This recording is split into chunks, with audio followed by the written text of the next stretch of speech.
Iglesia Bautista Misionera de Don Torcuato le invita a escuchar el siguiente mensaje que edificará su fe.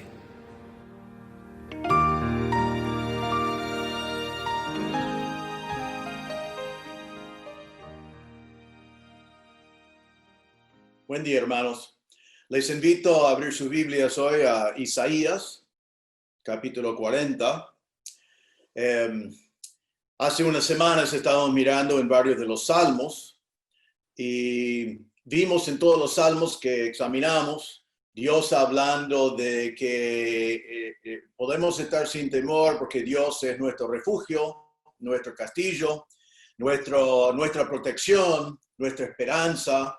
Y vimos en esos salmos que todo eso es verdad, pero es verdad porque nuestro Dios es un Dios grande y poderoso y fiel.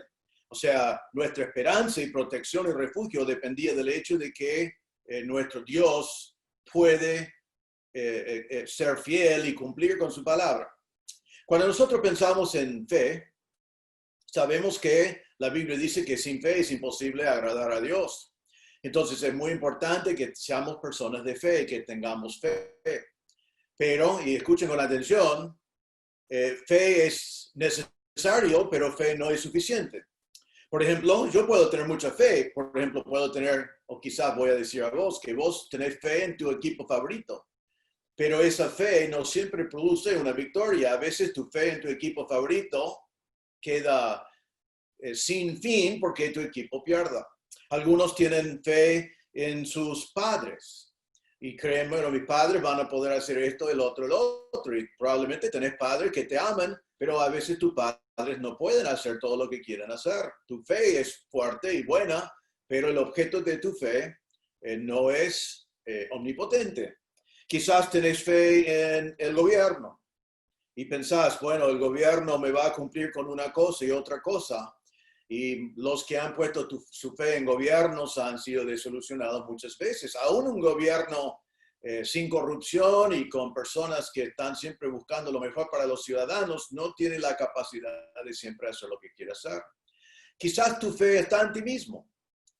Y a veces cuando eres joven y fuerte, estudiando y todo anda bien, parece que tu fe tiene sentido, pero en algunos momentos en tu vida te das cuenta que vos mismo sos finito, ilimitado.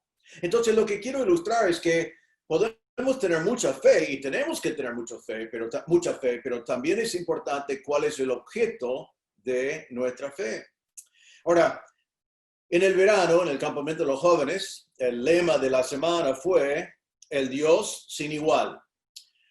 Tuvimos un excelente predicador invitado, pero siempre me invitan a mí a predicar la primera noche de todos los campamentos y agradezco esa oportunidad, es lindo. Y en esa oportunidad prediqué un solo mensaje basado en Isaías 40. Realmente lo que pienso hacer en las próximas semanas es predicar 4 o 5 mensajes basado en ese mensaje solo que prediqué en el campamento. Muchas personas me animaron a expandirlo y predicarlo como serie. Me parece que este es un buen momento para hacerlo, porque el punto que vamos a ver es la grandeza de nuestro Dios y que nuestro Dios es un Dios sin igual. Y en este tiempo de cuarentena y del virus, necesitamos saber que nuestra fe está puesta en un Dios que es el Dios todopoderoso, el Dios que es sin igual. Hay una pregunta que se ve 2 veces en el capítulo 40 de Isaías, es como un lema. En versículo 18 Dios dice, ¿a qué pues haréis semejante a Dios o qué imagen le compondréis? La pregunta es, ¿qué es semejante a Dios y con qué lo vas a comparar? Más adelante nos dice en versículo 25 la misma pregunta en otras palabras y dice, ¿a qué pues me haré semejante o me compararéis? Dice el Santo. Entonces la pregunta que vamos a contestar y que vemos en este capítulo es, ¿a qué podemos comparar Dios? ¿Hay algo o alguien que tiene en tu vida el lugar de Dios? ¿Hay algo o alguien que vos realmente tenés arriba de Dios en tu vida? ¿Hay algo o alguien que es tu ídolo? ¿Y cómo es tu Dios? Ahora, antes de arrancar con este capítulo, quiero definir algunos términos de estas dos preguntas. Primero pregunta, ¿a qué pues me haré semejante? La palabra semejante significa parecido, igual, o ser como. ¿A qué pues me vas a hacer igual? ¿Qué tenés en tu vida que vos ves como igual a mí o que es como yo? Después dice, o a qué me compararéis. Comparar, tiene la misma idea, algo igual o algo parecido, algo que puedo contar como al mismo nivel como Dios. Hay algo que podemos tener así de Dios. En versículo 25 termina la pregunta diciendo, dice el santo. Y quiero marcar eso también, porque la palabra santo está refiriéndose a Dios, pero la palabra santo significa sagrado, apartado, único y distinto. La idea de la palabra santo es que no hay nada igual a Él, no hay nada idéntico, no hay nada cerca. Él es totalmente diferente. Entonces, realmente tenemos en versículo 25, hay algo semejante, parecido a Dios, hay algo al cual podemos comparar a Dios, hay alguien que es santo como Dios o Él es único. Y la respuesta es que Dios es único, es incomparable, es asombroso, es apartado, es distinto a todo lo que nosotros conocemos. Pero también en versículo 25 quiero que observas que pregunta, ¿a qué pues me haréis semejante? No hay nada semejante a Dios, no hay nada con el cual se compara, pero hay un verbo allí porque Dios pregunta a ti, preguntó a Israel y por aplicación te pregunta a ti, ¿vos haréis algo comparable a Dios? Es tu decisión. No es tu decisión si es igual o no, porque no es. No es tu decisión si es comparable o no, porque no es. Pero es tu decisión hacer otra cosa como si fuera comparable o igual a Dios. Así que cuando vemos este capítulo en estas semanas, eso va a ser una de las cosas que estamos mirando, que nuestro Dios es sin igual, pero vos y yo necesitamos adorar al Señor por reconocer que Él es sin igual y no poner a nadie ni nada en el lugar de Dios. Ahora, hoy vamos a ver que nuestro Dios es incomparable, sin igual y santo, único, separado de todo. Y entonces, como Él es así, nosotros no le podemos comparar con nada ni con nadie, sino le adoramos como nuestro gran Dios. Entonces, vamos a ver que Él es incomparable, entonces nosotros debemos adorarle como nuestro gran Dios y humillarnos y someternos a Él. Ahora, hoy vamos a leer solamente los primeros 8 versículos de Isaías capítulo 40. Dice así. Isaías está escribiendo, el profeta, y dice, consolaos, consolaos, pueblo mío, dice vuestro Dios.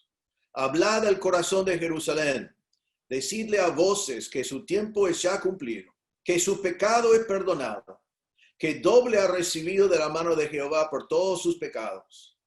Vos que clama en el desierto, preparad camino a Jehová, enderezad calzada en la soledad a nuestro Dios. Todo valle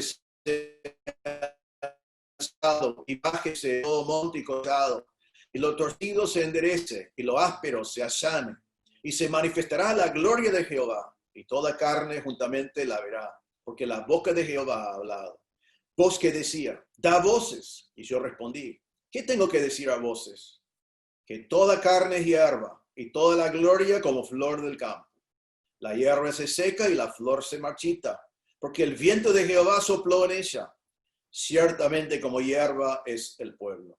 Sécase la hierba, marchítase la flor, mas la palabra del Dios nuestro permanece para siempre. Vamos a ver hoy, en las semanas que vienen, 9 ejemplos que demuestran que nuestro Dios es sin igual. En este capítulo vamos a ver 9 ejemplos que demuestran que nuestro Dios es sin igual. Ahora, hoy vamos a ver en estos primeros 8 versículos los primeros 3 ejemplos que demuestran que nuestro Dios es sin igual. En primer lugar, en versículos 1 y 2, vemos que nuestro Dios es sin igual en su perdón. Es sin igual en su perdón. Ahora, antes de leer versículos 1 y 2, quiero que pensamos por un momento en el trasfondo y el ambiente, el contexto de este capítulo. Y Voy a citar mayormente el mismo Isaías, porque vemos en capítulo 40 realmente, si lees un comentario, si lees Isaías tapa a tapa, vas a ver que el capítulo 40, todo el libro cambia.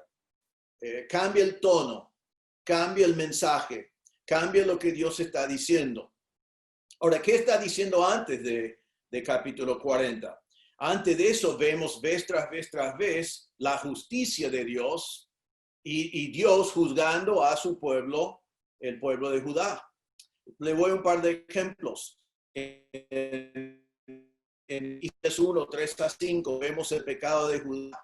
Dios dice así: el buey conoce a su dueño y el asno el pesebre de su señor. Israel no entiende, mi pueblo no tiene conocimiento.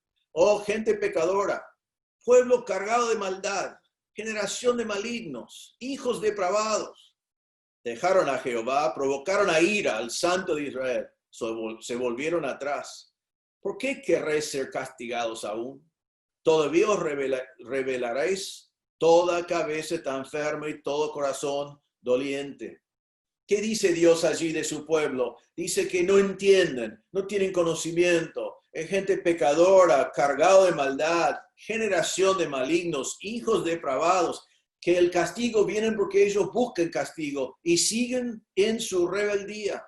Qué descripción del pueblo de Dios que Él eligió y que Él sacó de Egipto y que Él bendijo. Pero ahora esto es la descripción de su pecado.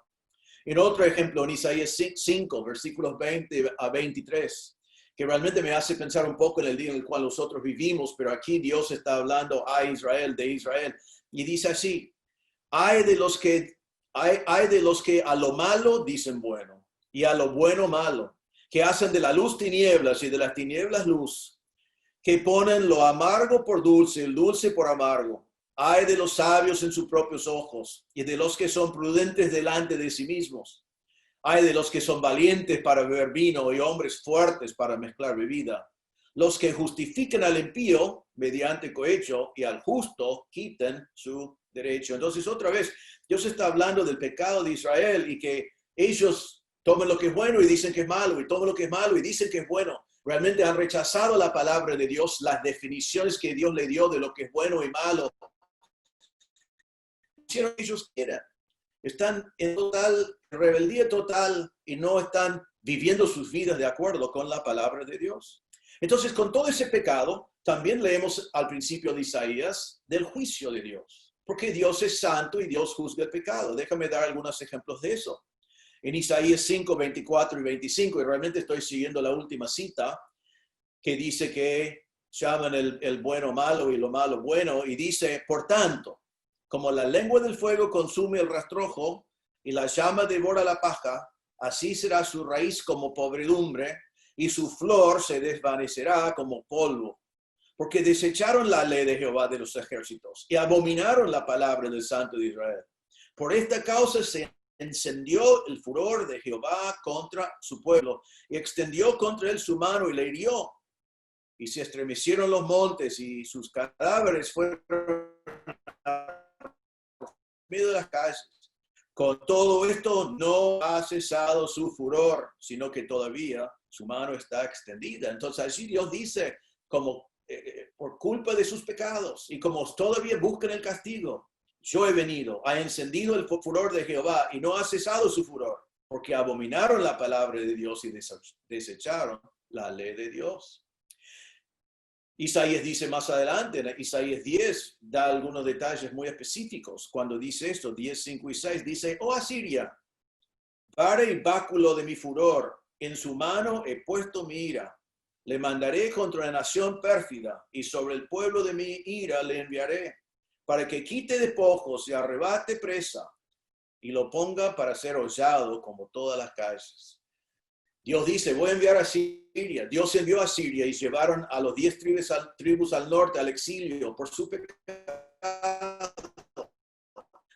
Asiria fue una herramienta a mano de Dios para juzgar a su pueblo. Asiria vino hasta las puertas de Jerusalén y se salvó Jerusalén solo porque Ezequías buscó a Dios y Dios en su misericordia y su gracia le salvó a Jerusalén de Asiria en los años 700 a.C.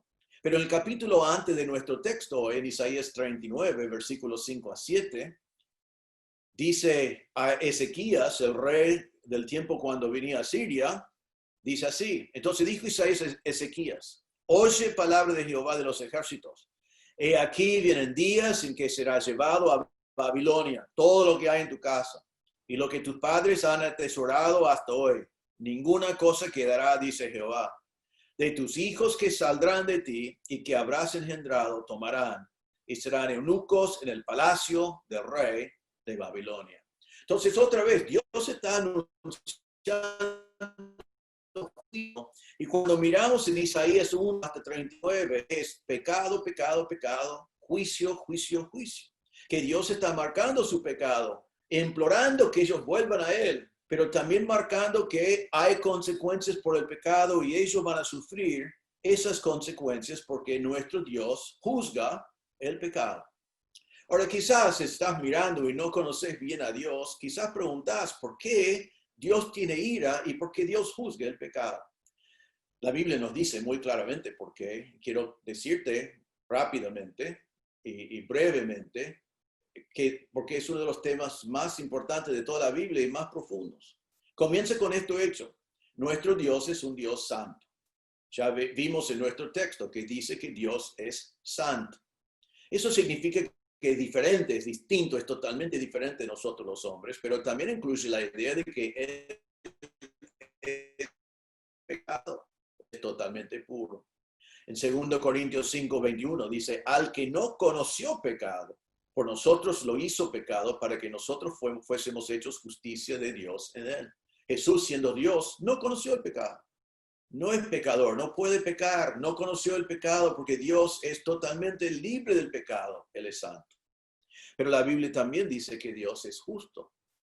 En Salmo 7:11, entre muchos pasajes que podría haber elegido, dice así: Dios es juez justo. Y Dios está airado contra el impío todos los días. Entonces Dios en su naturaleza es justo. Él no es uno de esos jueces que cuando viene un criminal dice, bueno, no importa, lo pueden pagar o le pueden dar algún favor, lo pueden hacer algo para que él no pone justicia. Nuestro Dios es justo. El pecado tiene que ser juzgado. Dios dijo a Adán, el día que pecan, morirán. La palabra de Dios dice en Romanos 6:23, porque la paga del pecado es muerte. Y está hablando allí de la muerte física que vino por el pecado, pero también la muerte eterna. Entonces, Dios es santo, Dios es justo, tiene que juzgar y hay consecuencias por el pecado. Y eso es así hoy en día en nuestras vidas y fue así para Israel también en el Antiguo Testamento. Ahora, entonces comenzamos en capítulos 1 a 39 viendo a Dios marcando el pecado de Israel, advirtiendo a ellos que Él no quiere juzgarlos, quiere que ellos respondan a Él, quiere que ellos vuelvan a Él, quiere que ellos glorifiquen a Él, pero también advirtiéndole que viene el tiempo de justicia. Y viene. Pero cuando llegamos a capítulo 40, todo cambia. Tenemos un cambio.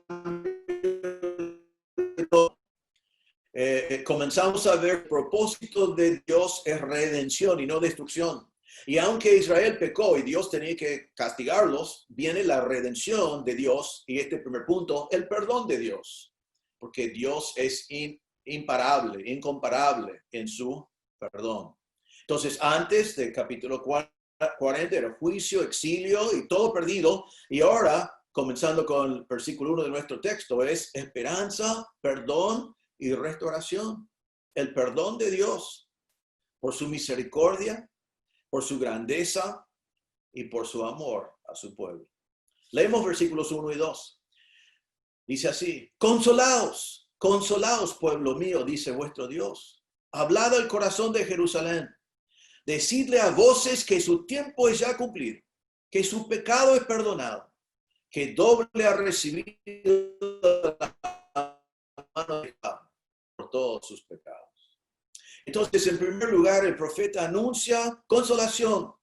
Hay 4 imperativos que Dios le manda, creemos a Isaías, que es el profeta. 4 imperativos. para anunciar consolación. Primero dice, consolaos, consolaos, son 2 mandatos.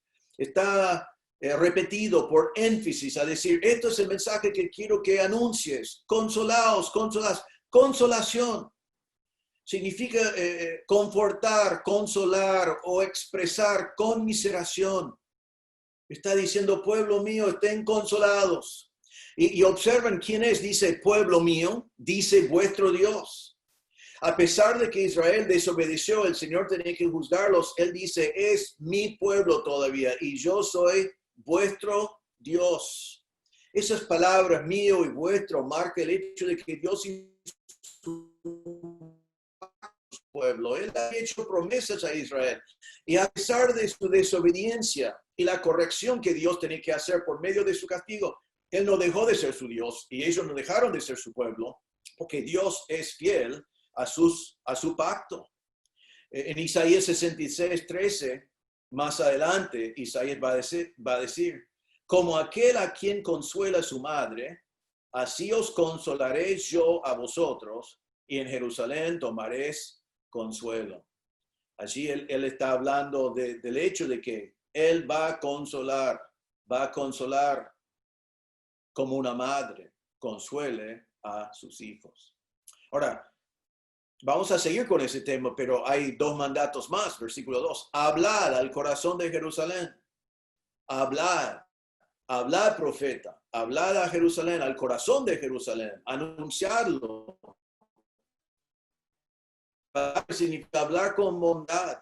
Y al corazón de Jerusalén, que nos da la idea no solamente de anunciarlo a la ciudad, sino de anunciarlo con ternura, al corazón. Algo hermoso, algo que llega al centro de Jerusalén.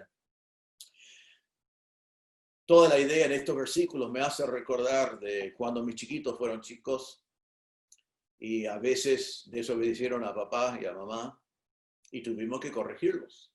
La Biblia nos enseña a corregirlos y nosotros los corregimos. Y me acuerdo que nunca fue lindo ni divertido corregirlos. Los llevamos a su pieza y les castigamos de acuerdo con lo que la Biblia enseña. Ellos lloraron. Pero siempre hicimos una cosa que fue el más agradable, y me acuerdo, lo tengo grabado en mi mente, que ellos en cierta manera querían argumentar, no me castigues. Pero después cuando vino el castigo, le explicamos que habían desobedecido, que sabían que habían consecuencias, entonces les castigamos de acuerdo con la palabra de Dios. Lloraron, pero después que lloraron, una vez que terminó el castigo, según el hijo que sea, le abrazamos. Y me acuerdo bien que muchas veces cuando le abrazamos, que era como estaban llamando y dijimos, vení, te amo y te abrazo. Y vinieron así y abrazaron fuerte, aunque llorando y terminando de llorar, pero abrazaron fuerte. Porque sabían que la corrección venía de un corazón de amor y estamos con ternura tratando de enseñarles la diferencia entre bien y mal. Y vino ese abrazo tan hermoso, tan lindo, porque sabían que el castigo había venido en amor y que todo y eso es lo que Dios está diciendo aquí. Hablad del corazón de Jerusalén. Tengo un mensaje porque amo, es de ternura. Y anuncio la restauración de Jerusalén. Y es para la gente de Jerusalén. El 4º mandato es muy parecido. Dice, decidle a voces que su tiempo se ha cumplido. Decidle, la palabra significa gritar. Gritad, proclamad, convocadlos y anunciarlos en público con gritos que el tiempo se ha cumplido de su castigo. Quiero que lo anuncio, que lo anuncian. Ahora, miramos bien lo que fue anunciado aquí en versículo 2, porque realmente es maravilloso. Dice, decirle a voces que su tiempo ya ha cumplido, que su pecado es perdonado. Y la última frase del versículo 2 dice, que doble ha recibido la mano de Jehová por todos sus pecados. La primera cosa que quiero marcar aquí es que Israel debe haber pensado, vino a Siria y Asiria nos castigó. Qué fuerte que fue Asiria, qué malo que fue Asiria. O quizás el pueblo de Israel dice, vino Babilonia y Nabucodonosor y era poderoso y miren las cosas que nos hizo. Pero no fue Asiria realmente, no fue Babilonia realmente. Nos dice en versículo 2, la última frase, que doble ha recibido ¿de quién? De la mano de Jehová por todos sus pecados. Es Dios quien envió a Asiria. Fue Dios quien envió a Babilonia. ¿Y los envió porque odiaba a Judá? No, los envió porque amaba a su pueblo. Pero necesitaba castigar a su pueblo, llamar la atención a su pueblo, corregir a su pueblo, porque no estaban dispuestos a volver a él. Ahora dice acá que su pecado es perdonado y su tiempo es cumplido. Mire que dice, decidle a voces que su tiempo es ya cumplido. La palabra tiempo no es una palabra que significa simplemente el paso de una hora o un día, un mes, un tiempo, sino la palabra significa un tiempo difícil, un tiempo de labor forzada o de servicio impuesto, o fue utilizado por servicio militar a la fuerza. Su tiempo duro ha pasado, su tiempo de sacrificio ha pasado, se ha cumplido. Y la palabra cumplido significa está satisfecho, lo que fue ordenado ya se ha terminado. Y después dice, doble ha recibido la mano de Jehová. ¿Eso significa que Dios fue injusto, que ellos pecaron y Él les dio el doble? No, está hablando en forma de hipérbole, diciendo, lo que corresponde se ha cumplido. Lo que le corresponde ya ha sido suficiente. Pero está diciendo que las consecuencias del pecado son fuertes. Ustedes pecaron y pensaron que deben haber cobrado así, pero pecaron y ahora parece que fue el doble porque hay consecuencias por el pecado. Y dice, han recibido el doble de la mano de Jehová por todos sus pecados. Pero lo más interesante del versículo 2 es cuando dice, su pecado es perdonado. Ahora, no dice en este versículo, han pagado el doble, entonces han pagado por todos sus pecados. Yo les perdono porque pagaron. Yo les limpio en blanco porque pagaron este precio. No, no está diciendo eso, sino es Dios que los perdona. No porque lo merecen, sino porque Él quiere perdonarlos. Que su pecado es perdonado. Ahora, la palabra perdonar así es una palabra que significa pagado. No trabajado, no recibieron de la mano el doble, entonces están perdonados, sino que han pecado, fueron castigados, pero ahora están perdonados porque yo he pagado el precio. Yo he pagado por tu perdón. Pecaron contra mí, dice Dios. Yo pagué para que estén libres de la pena de su pecado. No fueron perdonados por los sacrificios que ofrecieron. Muchas veces en aquel entonces Dios dice, no quiero sus sacrificios porque son falsos. Son ritos religiosos con el corazón frío, indiferente o en rebeldía. ¿Para qué quiero sus sacrificios? Ahora, ¿en base de qué entonces perdonó Dios a su pueblo en este pasaje? Bueno, nosotros pensamos hoy en Cristo, pero estamos en Isaías, así que déjame citar Isaías 53:6, donde está hablando del Mesías, Jesús, que venía más adelante, y dice, todos nosotros nos descarriamos como ovejas, cada cual se apartó por su camino, mas Jehová cargó en el Mesías el pecado de todos nosotros. Dios perdonó a Israel por medio de Jesús, aunque Jesús venía mucho más tarde. Y Dios perdona nuestros pecados, no porque lo merecemos, ni porque sufrimos, ni porque pagamos las consecuencias, ni porque hicimos algún rito religioso, sino Dios nos perdona porque Dios tomó nuestros pecados y los cargó sobre Jesús, porque la paga del pecado es la muerte y Cristo murió por nosotros. El apóstol Pablo nos dice en Romanos 3:24-26, en un pasaje un poquito más complicado, pero sumamente importante, él dijo, siendo justificados, eso significa declarados justos delante de Dios, siendo declarados justos delante de Dios gratuitamente por su gracia, mediante la redención, eso es la misma palabra, la idea de ser comprado, mediante la redención que es en Cristo Jesús. O sea, estamos declarados justos delante de Dios por medio de el precio que pagó Jesús para comprarnos del pecado, para cubrir y pagar nuestra cuenta delante de Dios. Dice que Dios puso a Jesús como propiciación, que significa satisfacción, por medio de la fe en su sangre para manifestar su justicia. ¿Por qué Jesús tenía que morir y nuestros pecados puestos sobre él? Porque Dios es justo. Dios tenía que juzgar mis pecados. Dios tenía que juzgar tus pecados. Pero él no quiere juzgarte a ti, no quiere juzgarme a mí. Entonces juzgó nuestros pecados en Jesús. Y así dice, con la mira de manifestar en este tiempo su justicia, que Dios se demostró justo, a fin de que él sea el justo, y el que justifica, eso significa declara justo, y el que declara justo al que es de la fe de Jesús.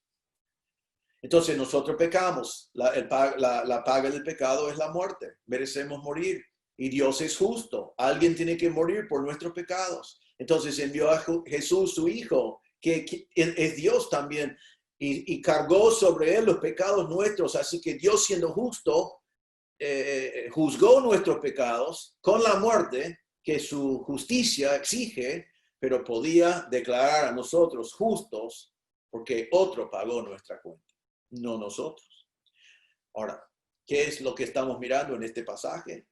El perdón de Dios es incomparable, incomparable. Quizás uno de nosotros se ofende uno al otro y una persona pide perdón y por allí le perdona. Eso entendemos, también entendemos que algunos no perdonan. También entendemos que uno dice, yo te perdono, sí. Pero es una ilustración, pero no se compara con lo que hizo Dios por nosotros, porque si vos me perdonas a mí, es un pecador perdonando a otro pecador, y hoy me ofendes a mí, mañana yo te ofendo a ti, porque eso es nuestra naturaleza, porque somos pecadores. Pero nuestra ofensa es contra el Dios santo y sin pecado. En segundo lugar, Dios no me dice, yo te perdono si dejas de pecar, porque entonces no podemos tener perdón. Dios no dice, te perdono si me das dinero, porque no hay suficiente dinero en el mundo. Dios no dice, yo te perdono sí, sino Dios dice, yo juzgué tus pecados en mi Hijo Jesucristo. Y todo aquel que en Jesús cree, tiene vida eterna, tiene perdón. Entonces nuestro pecado es contra Dios. Pero es Dios mismo que paga el precio por nuestra redención. Y tiene que ser así porque solo Él podía pagarlo. Solo Él nos puede redimir. Entonces, el perdón de nuestro Dios es incomparable. Él dice a Israel, pecaron y pecaron y pecaron. Yo los juzgué, pero ¿sabe qué? Ya terminó. Yo soy fiel a mi palabra. Yo pagué la cuenta. Yo pagué por tus pecados. Y yo les perdono. Antes de seguir al segundo punto, si estás aquí mirando en este video y no conoces a Cristo como tu Salvador, Dios te ofrece a ti en esta mañana o este día el mismo perdón. Tú eres pecador, la Biblia dice, por cuanto todos pecaron. Todos hemos pecado, todos somos pecadores. Y la Biblia dice que la paga del pecado es la muerte. Vos y yo merecemos la muerte eterna del castigo del infierno por nuestro pecado delante de un Dios santo. Pero como mencioné antes, la Biblia dice en este mismo libro de Isaías, Jehová cargó en él el pecado de todos nosotros. Dios cargó tus pecados sobre Jesús. Él murió en tu lugar. ¿Qué tenés que hacer para tener perdón? Entonces no hay nada que podés hacer. Jesús hizo todo. Realmente es el contrario. Tenés que reconocer que no podés hacer nada. Si vos confías en ti mismo, tenés fe, pero en ti mismo, y vos no vas a poder vivir sin pecado, o salvar a ti mismo, o llegar a Dios. Tenés mucha fe en ti mismo, pero no te lleva a ningún lugar porque vos no tenés la capacidad de perdonarte tus propios pecados. Si tenés fe en una iglesia, la iglesia que sea, espero que vayas a una buena iglesia, pero esa iglesia no te puede salvar. Si pones tu fe en esa iglesia para tu salvación, vas a estar perdido porque solo Cristo puede salvar. Por eso Él vino. Entonces, ¿cómo podés tener ese perdón incomparable de Dios? Por reconocer que eres un pecador y necesitas de Cristo y poner tu fe en la obra de Cristo en la cruz. creer que Él murió por ti, que Él pagó la cuenta por tus pecados, poner tu confianza y tu fe en la obra de Cristo en la cruz. Como dice en Romanos que recién leí, Dios justifica al que es de la fe de Jesús. Entonces, aprovecha de este perdón incomparable que te ofrece Dios. Él te ofrece perdón, no por algo que hiciste, no porque lo mereces, no por algo que le das, porque no tenés nada para dar. Él te ofrece perdón basado en la muerte y resurrección de su Hijo Jesucristo, quien murió en tu lugar. Ponga tu fe en Él. Él te dará vida eterna, te dará un perdón incomparable. Ahora, pasamos entonces al segundo ejemplo de que Dios es sin igual, que se ve en versículos 3 y 4. Y eso es que nuestro Dios es sin igual en su gloria. Vamos a leer versículos 3 a 5. Vos que clama en el desierto, preparad camino a Jehová, enderezad calzada en la soledad a nuestro Dios. Todo valle sea alzado y bájese todo monte collado, y lo torcido se enderece y lo áspero se allane. Y se manifestará la gloria de Jehová, y toda carne juntamente la verá, porque la boca de Jehová ha hablado. Vemos aquí la gloria incomparable de Dios. La gloria de Dios es sin igual. Ahora, este pasaje conocemos bien porque es citado en el Nuevo Testamento, pero antes de pensar en eso, es importante que lo vemos en el contexto original escrito a Israel por el profeta. Encontramos que dice, voz que clama en el desierto de Jerusalén, al este y al sur, tenés todo desierto. Y dice, voz que clama el desierto, voz que grita, que anuncia, que proclama en el desierto, probablemente la voz de Isaías mismo, que está clamando, tengo un mensaje, quiero que conozcan el mensaje, que escuchen el mensaje. Ahora, ¿qué es el mensaje que está gritando? Es que el mensaje es, Jehová viene a Jerusalén, Jehová está viniendo a Jerusalén. Nos dice en Isaías 63:1, más adelante el mismo libro, ¿quién es este que viene de Edom, de Bosra, con vestidos rojos? Este hermoso en su vestido que marcha en la grandeza de su poder. Es la pregunta. Y Dios dice, yo, el que hablo en justicia, grande para salvar. ¿Quién es el que viene a Jerusalén? Dios, que habla en justicia, que grande para salvar. Él viene a Jerusalén. Y cuando Dios decide venir a Jerusalén, no hay nada que lo puede parar. Mire lo que nos dice en versículo 4. Todo valle será alzado. ¿Le puede parar a Jehová todo valle? No, será alzado. Y bájese todo monte y collado. Los montes, las colinas pueden frenar a Dios o demorarle. No. Dice que estarán bajados. Y lo torcido se endurece y lo áspero se allane. Entonces, ¿el valle le puede parar? No, es alzado. ¿Los montes lo pueden parar? No, son bajadas. Lo torcido puede bajar? No, están enderecidos. Lo áspero le puede detener? No, se allane. Entonces está marcando de que viene Jehová y nada lo va a parar. Y en versículo 3 da dos mandatos a los que están presentes en el momento. Primero dice, preparar camino. Vaya removiendo obstáculos. Vaya preparando una calle para que va entrando el rey. Vaya preparando el lugar para que pueda venir, abrir camino. Y después dice en versículo 3, enderezar calzada, que significa hacer la autopista derecho. Es la idea de una autopista, alisar, enderecer, hacerlo que no esté pegando vueltas, sino que esté derecho. La idea acá es de un rey que entraba a una ciudad y cómo la gente fue delante de él para preparar el camino para que fuera perfecto para su entrada. ¿Y qué dice que va a pasar cuando llega versículo 5? Y se manifestará la gloria de Jehová. Se revelará, se descubrirá, se expone. La palabra significa esto también, se hace desnudo.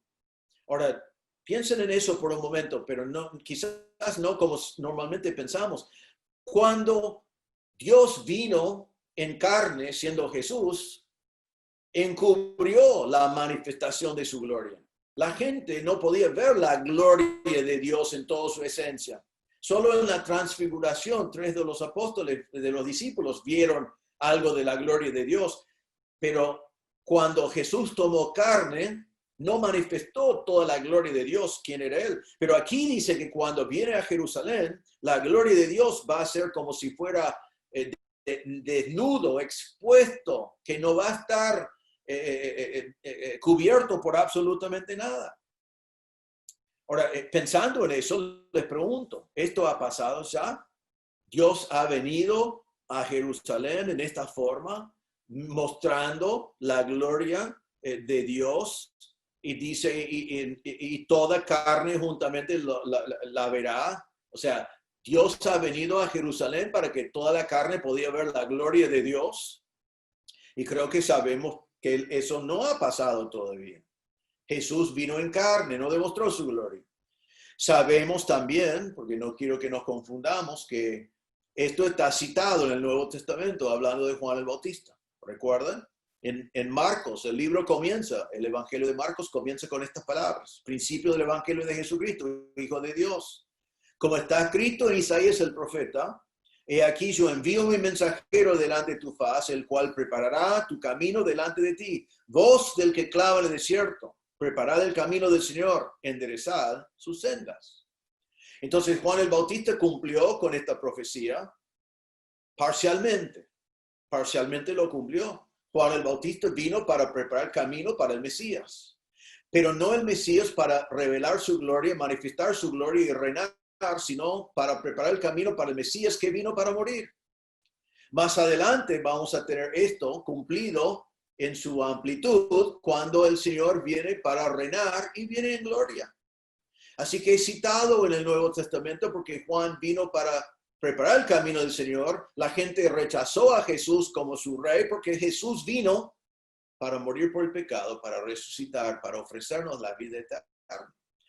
Pero esto no se cumplió todavía porque nunca pasó, versículo 5, que se manifestó la gloria de Jehová y toda carne juntamente lo vio. Pero entonces les pregunto esto, ¿va a pasar? ¿Va a pasar? Bueno, ¿qué dice al final del versículo 5? Dice, porque la boca de Jehová ha hablado. Se manifestará la gloria de Jehová y toda carne juntamente la verá, porque la boca de Jehová ha hablado. ¿Qué está diciendo Dios? Está diciendo, ¿has visto esto alguna vez? No. Está diciendo a Israel, han pecado, han sufrido, han sido castigados, han vivido las consecuencias de su pecado, pero ahora doy un anuncio. Consolaos, anuncia este informe. Están perdonados. Si Dios viene, Jehová viene a Jerusalén. ¿Me estás dudando? La boca de Jehová ha hablado. Doy mi garantía, doy mi palabra. Y la palabra de Dios es confiable. En Números 23:19 dice, Dios no es hombre para que mienta, ni hijo de hombre para que se arrepienta. Él dijo y no hará. Habló y no lo ejecutará. Entonces, ¿es seguro que Jehová viene a Jerusalén? Sí, no hay nada más seguro en el mundo. Dios lo dijo. En Hebreos 6:18 dice, para que por dos cosas inmutables, que quiere decir no cambiables, en las cuales es imposible que Dios mienta. Dios no solamente no mienta, sino no puede mentir. Él es santo. Y cuando dice entonces que la boca de Jehová ha hablado, que Jehová viene a Jerusalén, entonces Jehová viene a Jerusalén. En Tito 1:2 dice, en la esperanza de la vida eterna, la cual Dios que no miente, prometió desde antes del principio de los siglos. Entonces Dios vendrá a Jerusalén. ¿Y cuándo? Bueno, Isaías habla mucho de eso más adelante y la Biblia habla mucho de eso. Yo solamente voy a dar la respuesta y seguir hoy. Pero va a venir cuando Cristo viene para reinar en Jerusalén por 1000 años. Nosotros lo llamamos el milenio. En Apocalipsis dice, vez tras vez, por 1000 años. Y hay muchos pasajes en el Antiguo y el Nuevo Testamento hablando de las bendiciones de Israel en el tiempo del reino del Mesías. En Isaías 60, versículo 1-3, dice, levántate, resplandece porque ha venido tu luz y la gloria de Jehová ha nacido sobre ti. Porque aquí que tinieblas cubrirán la tierra y oscuridad las naciones, mas sobre ti amanecerá Jehová y sobre ti será vista su gloria. Y andarán las naciones a tu luz y los reyes al resplandor de tu nacimiento. Entonces está diciendo que el Señor vendrá en su gloria y pondrá luz para Israel y también para las naciones. El profeta Habacuc dijo esto en capítulo 2, versículo 2 en adelante. Ay del que edifica la ciudad con sangre y del que funda una ciudad con iniquidad. ¿No es esto de Jehová de los ejércitos? Los pueblos pues trabajarán para el fuego y las naciones se fatigarán en vano, porque la tierra será llena del conocimiento de la gloria de Jehová, como las aguas cubren el mar. Entonces habla de las maquinaciones de los hombres, pero dice que llegará el momento cuando la tierra se llenará del conocimiento de la gloria de Jehová. En Mateo 24, versículo 30, en el Nuevo Testamento dice así: entonces aparecerá la señal del Hijo de Hombre en el cielo. Y entonces lamentarán todas las tribus de la tierra y verán al Hijo del Hombre viniendo sobre las nubes del cielo con poder y gran gloria. El Señor viene. Dios lo prometió. Viene a Jerusalén y toda carne juntamente la verá. Todos lo verán y todos juntos lo verán. No quedará ninguna duda. Es la promesa de Dios a Israel. Consolaos. Están perdonados. Levanta la voz. Anunciad. Preparad el camino. Jehová viene a Jerusalén. Y toda carne, juntamente la verá. ¿Sabe que hay un pasaje muy hermoso en el Nuevo Testamento, en Filipenses capítulo 2, que dice así? Dice que Dios le exaltó a Jesús hasta lo sumo y le dio un nombre que sobre todo nombre, para que en el nombre de Jesús se doble toda rodilla de los que están en los cielos y en la tierra debajo de la tierra. Y toda lengua confiesa que Jesucristo es el Señor, para gloria de Dios Padre. Nuestro Dios es un Dios glorioso. Y algún día vos y yo vamos a inclinarnos delante de Él y confesar que Jesucristo es el Señor para la gloria del Padre. Nosotros que hemos confiado en Cristo como Salvador, lo vamos a hacer con un gozo total. Ya hemos reconocido que Jesús es Señor y ya hemos glorificado a Dios por poner nuestra fe en el Señor Jesucristo como nuestro Salvador.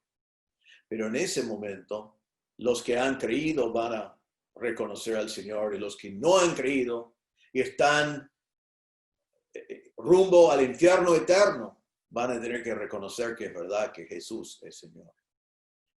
Nosotros tenemos un Dios que es sin igual en su gloria. Y vos podés glorificar al Señor en este mismo día por poner tu fe en el Señor Jesucristo. Pero esta palabra es segura.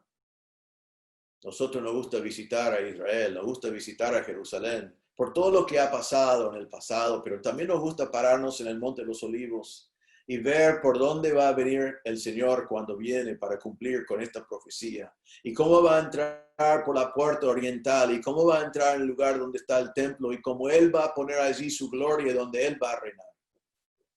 En el libro de Ezequiel vemos como la gloria de Dios se fue de Jerusalén por el pecado del pueblo, pero la gloria del Señor va a volver porque el Señor prometió y porque Él ha perdonado en este contexto a su pueblo.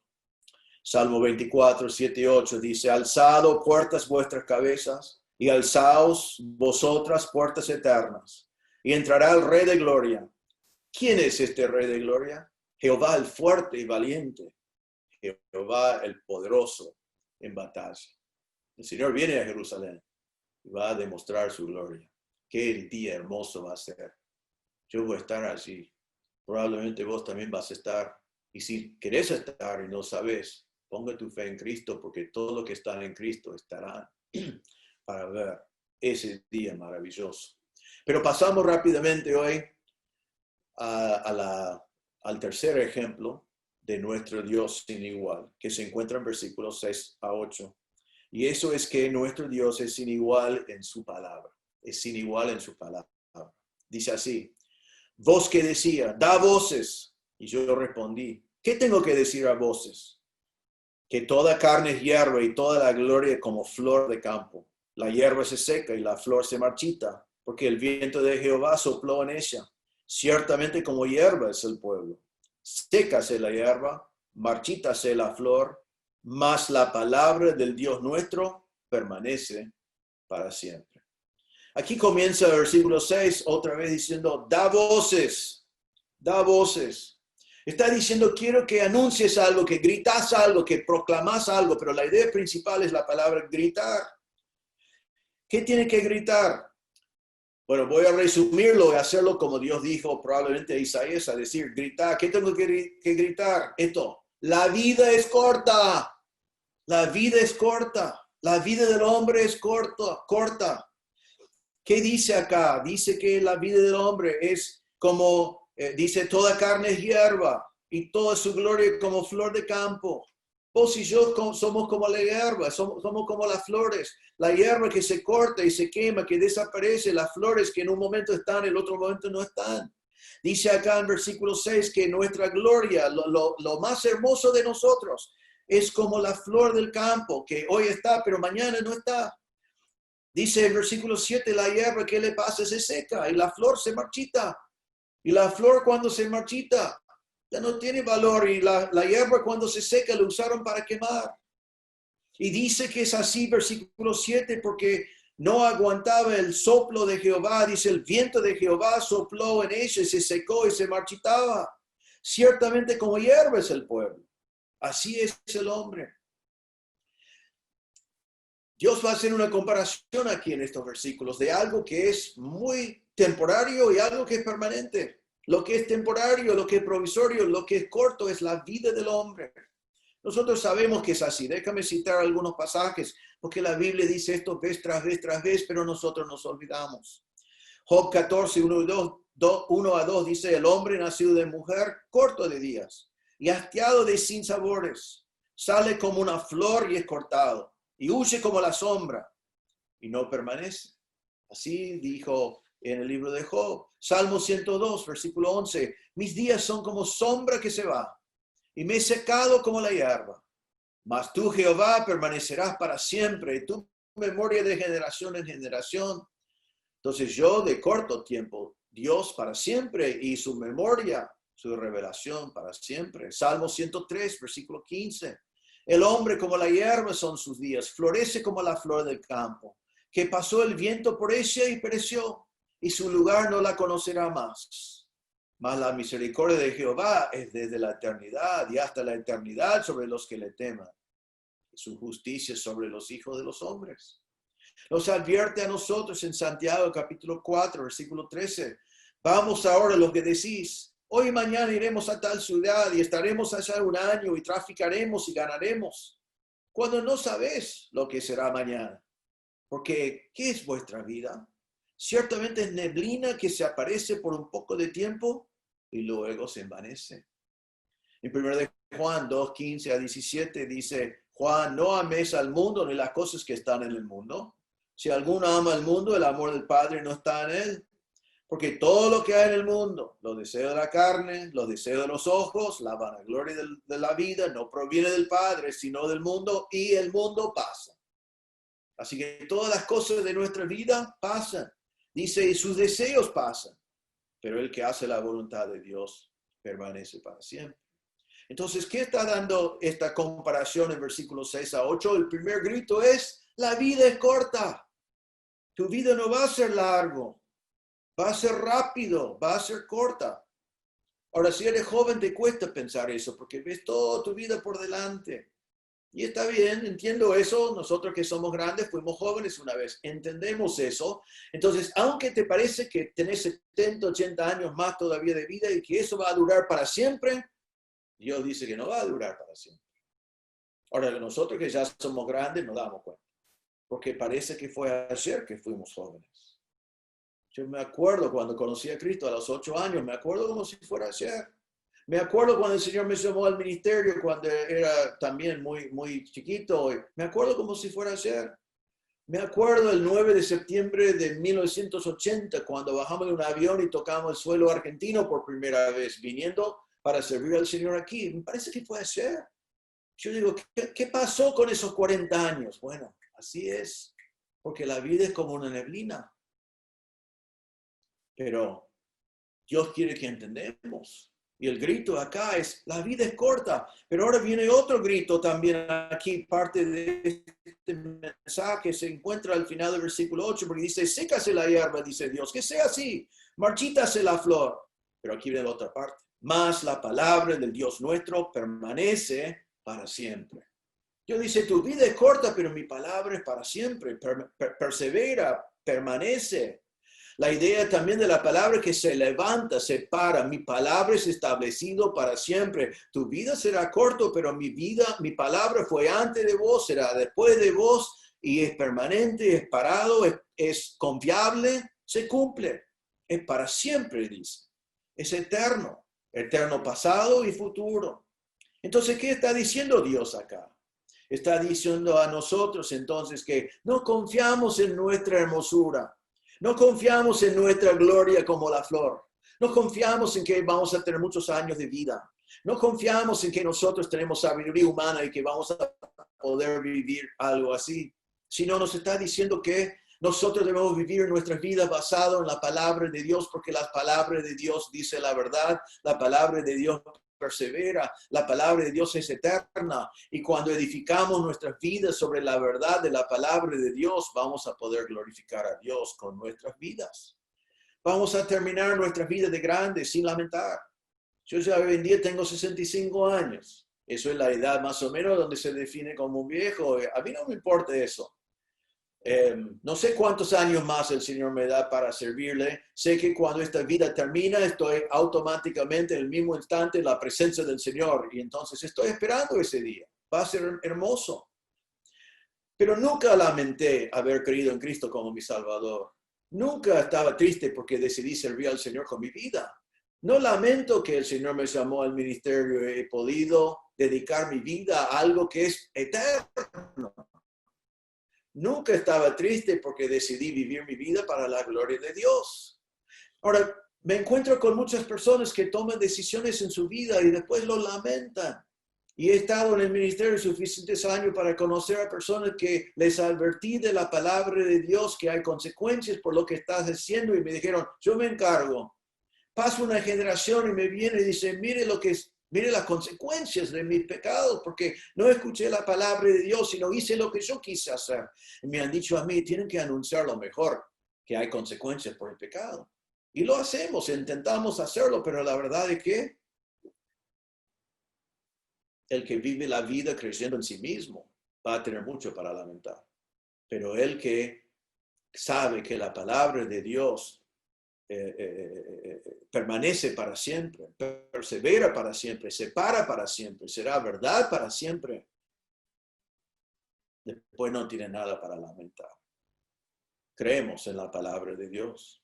Ahora, no solamente para la vida, que es lo que está hablando aquí, pero otra vez quiero marcar, si no conoces a Cristo como tu Salvador, crees la palabra de Dios sobre lo que dice en cuanto a la salvación. Porque la palabra que permanece para siempre, que es eterna, dice, por cuanto todos pecaron y están destituidos de la gloria de Dios. Esos somos vos y yo, somos pecadores. Y la misma palabra que permanece para siempre dice que la paga del pecado es la muerte, que estamos muertos espiritualmente y muertos eternamente y destinados a la condenación del infierno. La palabra de Dios lo dice.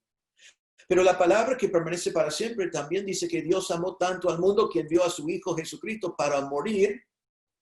¿Para qué? Para morir por tus pecados y mis pecados, para que todo aquel que en él cree no se pierda, sino que tenga vida eterna. La misma palabra que permanece para siempre dice que hay un cielo para los que han confiado en Cristo como Salvador y hay un infierno eterno para los que rechazan a Cristo como su Salvador. Y la misma palabra de Dios que permanece para siempre en Juan 14:6 dice de parte de Jesús, yo soy el camino, la verdad y la vida. Nadie viene al Padre sino por mí. La palabra de Dios dice que el único camino a Dios es por medio de Jesucristo y la muerte de Cristo en la cruz cuando murió por tus pecados y resucitó. La vida es corta y no importa la edad que tenés. Acá 100 años no estarás aquí en la tierra. Pero la palabra de Dios permanece para siempre. Confiad en Cristo de acuerdo con la palabra de Dios. Vivid tu vida basado en la verdad de la palabra de Dios. Y nunca vas a tener que lamentar. En Eclesiastés capítulo 12, la palabra de Dios dice, el fin de todo el discurso oído es este. Teme a Dios y guarda sus mandamientos, porque esto es el todo del hombre. Teme a Dios y guarda sus mandamientos. Viví tu vida para la gloria de Dios, porque la palabra de Dios permanece para siempre y Dios mismo permanece para siempre. Él es inmutable, no cambiable, Él es siempre igual. En Malaquías 3:6 dice, porque yo Jehová no cambio. En Santiago 1:17 dice toda buena dádiva y todo don perfecto desciende de lo alto del Padre de las luces, en el cual no hay mudanza ni sombra de variación. Hebreos 13:8 dice, Jesucristo es el mismo ayer y hoy y por los siglos. El Señor nunca cambia, su palabra nunca cambia. Dios es fiel. Entonces, tu vida es corta, date cuenta de eso, pero vividlo para la gloria del Señor. Y cada día y cada hora y cada año de tu vida, sabes que estás viviendo tu vida para cosas eternas, para cosas más allá de vos, para cosas que glorifican a Dios. Y cuando llegas al final de tu vida, no vas a tener que lamentar, sino vas a decir, gracias a Dios por el privilegio de dedicar mi vida a cosas que glorifican a Él, que me permitió servirle, que me permitió tener el privilegio de que mi vida en alguna manera sea utilizado para que mi Salvador sea glorificado. Dios es fiel y como Él prometió, el que cree en Él, aunque la vida sea corta acá en la tierra, tendrá vida eterna en el cielo con el Señor. Así que la palabra de Dios permanece para siempre. Ahora, déjame volver antes de terminar. Preguntamos antes, ¿el Señor vendrá a Jerusalén? ¿Te acordás lo que decía al final del versículo 5? Porque la boca de Jehová ha hablado. Y ahora en versículo 8 dice, la palabra de Dios permanece para siempre. ¿Podemos dudar que Jehová vendrá a Jerusalén? No. Él dijo que su boca lo habló y dice que su palabra permanece para siempre. Solo quiero mencionarlo así nomás, porque hay algunos que dicen que el Señor no viene a Jerusalén. Dice que Israel fue tan desobediente que el Señor no va a cumplir con sus promesas a Israel. Eliminen el reino del Señor para Israel. Cambien todas las cosas proféticas y dicen que la iglesia tomó el lugar de Israel. Entre muchos pasajes, este pasaje dice claramente que no es así.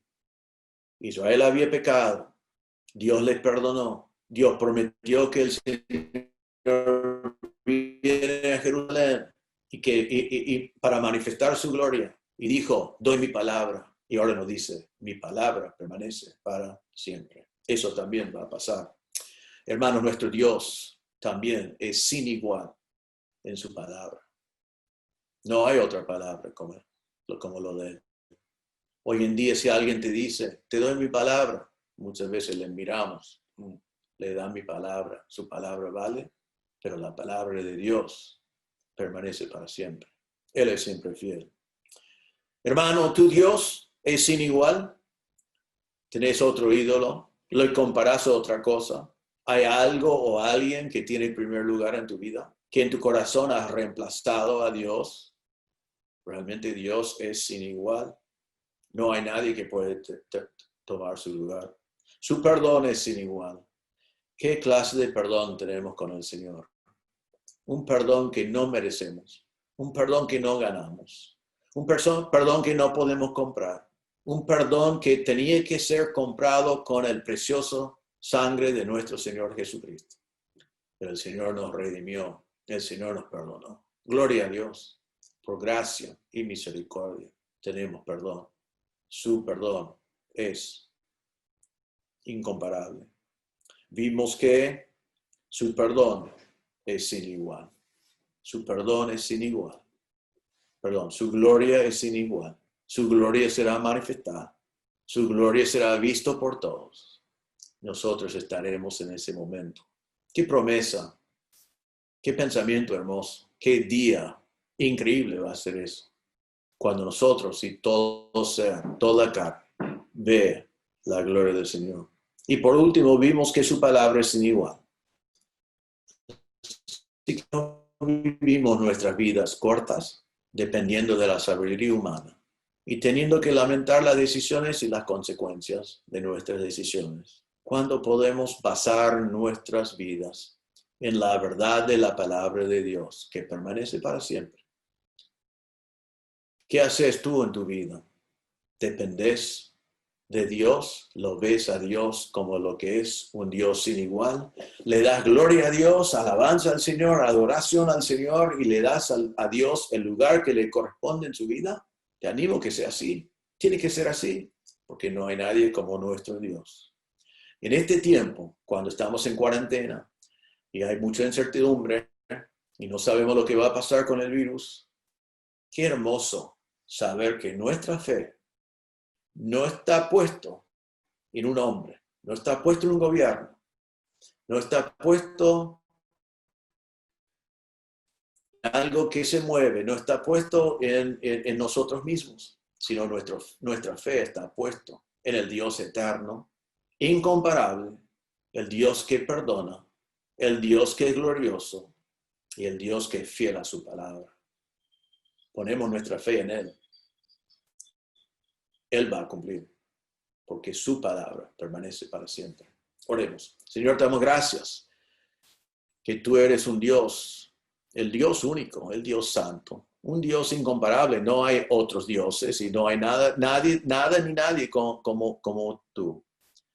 Señor, ayúdanos si tenemos ídolos en nuestros corazones a quitar esos ídolos y darte el lugar que te corresponde.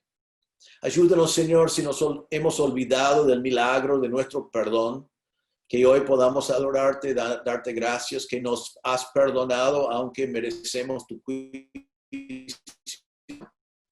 Nos has perdonado por medio de la obra de Cristo en la cruz. Te damos gracias que nuestros pecados están cargados sobre Jesús y nosotros fuimos declarados justos.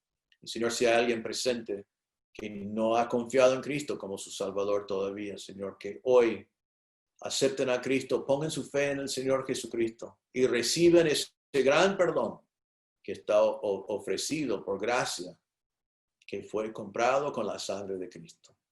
Ayúdanos, Señor, a recordar hoy que tú eres un Dios de gloria y algún día todo el mundo va a verte en tu gloria. Señor, anticipamos el día que te vemos en toda tu gloria.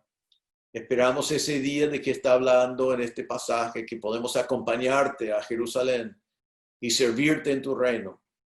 Te damos gracias, Señor, por tus promesas y por tu fidelidad. Y, Señor, te damos gracias que tu palabra permanece para siempre.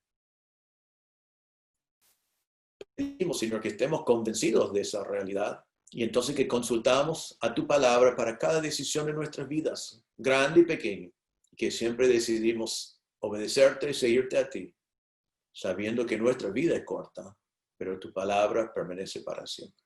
Te damos gracias, pedimos que tu Espíritu aplique estas verdades en nuestros corazones hoy. En el nombre del Señor Jesús pedimos. Amén. Bueno, hermanos, quiero agradecerles por esta oportunidad de compartir la palabra con ustedes. Pedimos que el Señor les cuida, que les bendiga y les esperamos ya en unos minutos en los grupos de Skype. Si no estás en un grupo de Skype, todavía podés agregarte y te animamos a hacerlo, te invitamos. Así que les esperamos allí. Que el Señor les bendiga.